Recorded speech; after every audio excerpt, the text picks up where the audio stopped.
Welcome to our deep dive into the Office for Nuclear Regulations Guide to Entry into the Generic Design Assessment for Advanced Nuclear Technologies.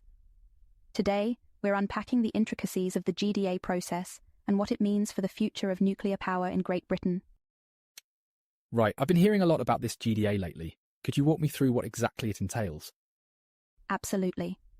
The GDA, or Generic Design Assessment, is a rigorous process conducted jointly by the Office for Nuclear Regulation and the Environment Agency. Its purpose is to evaluate the safety, security, and environmental aspects of new nuclear power plant designs before they're constructed. So it's like a pre-construction vetting process? Precisely. It allows regulators to assess the design in detail, identify any potential issues, and ensure that the technology meets the UK's high standards without the pressures of a specific site or project timeline. That makes sense. Who exactly initiates this process? The process is initiated by what's called a requesting party, or RP. Typically, this is the vendor of the nuclear technology, but it could also be a consortium or partnership, like between a vendor and a potential operator. Okay, so the RP submits an application to enter the GDA? Correct. They need to provide comprehensive information about their technology, organisational structure, financial standing, intellectual property arrangements, and readiness plans for the assessment. That sounds like a lot of paperwork. It is quite extensive, but for good reason. The GDA aims to minimise risks and uncertainties later in the project lifecycle by front-loading the regulatory scrutiny. Got it. Now, the document mentions that the GDA has been modernised recently. What's new? Great question. The process was updated in 2020 to incorporate lessons learned from previous assessments and to accommodate emerging advanced nuclear technologies, like small modular reactors and advanced modular reactors. So the process is more flexible now. Exactly. They've introduced a 3-step assessment process, which allows for a more tailored approach depending on the maturity of the technology and the needs of the RP. Can you break down these steps for me? Certainly. Step 1 is about setting the groundwork, agreeing on the scope and expectations for the GDA. The RP submits their initial safety, security, and environmental cases, identifying any immediate gaps and proposing how they'll resolve them. So it's like setting the agenda and highlighting areas that need attention. Yes, that's a good way to put it. Step 2 is the fundamental assessment. The regulators conduct a detailed review to identify any potential showstoppers that could prevent the technology from being deployed. And if it passes step 2? Then it moves to step 3, which involves a detailed assessment of the safety, security, and environmental cases on a sampling basis. The outcome could be a design acceptance confirmation and a statement of design acceptability, or simply a step 3 statement of the regulator's findings, depending on what was agreed upon in step 1. This seems like a thorough process. But what if an RP decides to exit after step 2? They have that option. An RP might choose to conclude the GDA after receiving the step 2 statement if they feel that sufficient confidence has been gained or if their objectives have been met. Interesting. Now, the GDA isn't mandatory, right? That's correct. It's a voluntary process. However, it's highly beneficial for both reactor vendors and potential operators because it reduces uncertainties and project risks related to regulatory approvals. Makes sense. So let's talk about the role of the Department for Energy Security and Net Zero, DESNES, in all this. DESNES controls the entry into the GDA process. RPs must submit their applications to DESNES, which then evaluates them based on specific criteria to ensure the RP is fully prepared and that the technology warrants the deployment of regulatory resources. What kind of information does an RP need to provide in their application?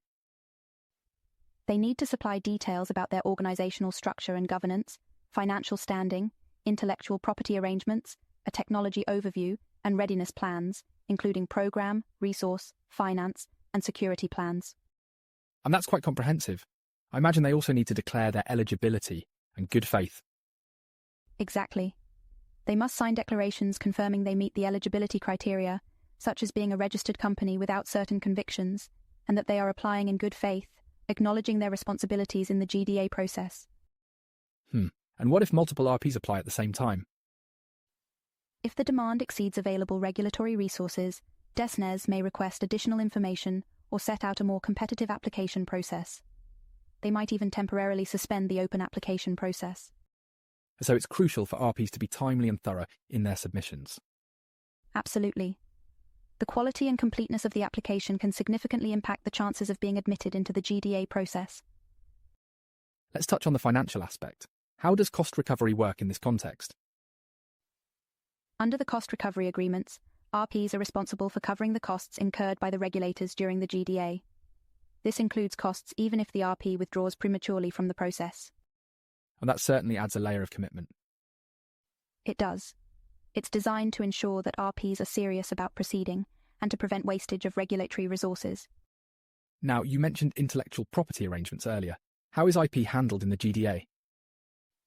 The RP must have access to, or a credible plan to gain access to, all necessary intellectual property rights for the GDA stages they're applying for. They need to manage IP effectively, including any third-party rights, to provide the required information to the regulators without onerous terms. So they need to have their IP house in order, so to speak. Precisely. Without clear IP arrangements, it would be challenging to share the detailed design information needed for a thorough assessment. Another area I'm curious about is the security plan. What does that entail? The security plan outlines how the RP intends to comply with UK-specific security requirements, including handling sensitive nuclear information, export controls, and non-proliferation obligations. That must be especially important given the nature of nuclear technology. Indeed. The RP must demonstrate they have appropriate measures in place to protect sensitive information and comply with all relevant regulations. Let's shift gears a bit. The document mentions that the GDA supports the UK's goals toward net zero carbon emissions by 2050. How does this process tie into that larger objective? By facilitating the introduction of advanced nuclear technologies, the GDA process helps bring low-carbon energy solutions into the UK's energy mix. Nuclear power is a key component in reducing greenhouse gas emissions and achieving net zero targets. So streamlining the assessment process for these technologies accelerates their deployment? Exactly. The modernised GDA process aims to be more efficient and flexible, reducing unnecessary delays while maintaining rigorous standards. It's fascinating how regulatory processes can have such a significant impact on broader environmental goals. Absolutely. It's all interconnected. Effective regulation ensures that as we adopt new technologies, we do so safely and sustainably. Now, what about challenges or risks for RPs during the GDA? There are several. They need to have robust plans to manage resources, finances, and any gaps in their safety, security, and environmental cases. Access to critical information and documentation is also a common challenge, especially if dealing with proprietary or third-party technologies. And how do they mitigate these risks? Through thorough planning, strong project management, and clear arrangements for accessing and managing necessary information and resources. Engaging with the regulators early and transparently also helps. That makes sense. Before we wrap up, are there any anecdotes or examples you can share about the GDA process in action? Well, one interesting case was when a consortium of companies came together to submit an application. They had to clearly outline their organizational structure, designate a lead contact, and manage complex IP arrangements among themselves. It was a challenge, but by meticulously addressing each requirement, they successfully entered the GDA process. That shows the importance of collaboration and clarity, especially in such a technical and regulated field. Absolutely. Navigating the GDA requires both technical expertise and strategic organizational skills. This has been incredibly enlightening. The entry to generic design assessment for advanced nuclear technologies is clearly a critical step in the UK's energy future. I'm glad you found it informative. It's an exciting time for nuclear innovation, and the GDA plays a pivotal role in ensuring that new technologies are safe, secure, and beneficial for the environment. I can't wait to see how these advancements unfold. Well, I think that's all we have time for today. Indeed. Thank you all for joining us on this deep dive into the GDA process. We hope you've gained valuable insights. Thanks for listening, and see you in the next one.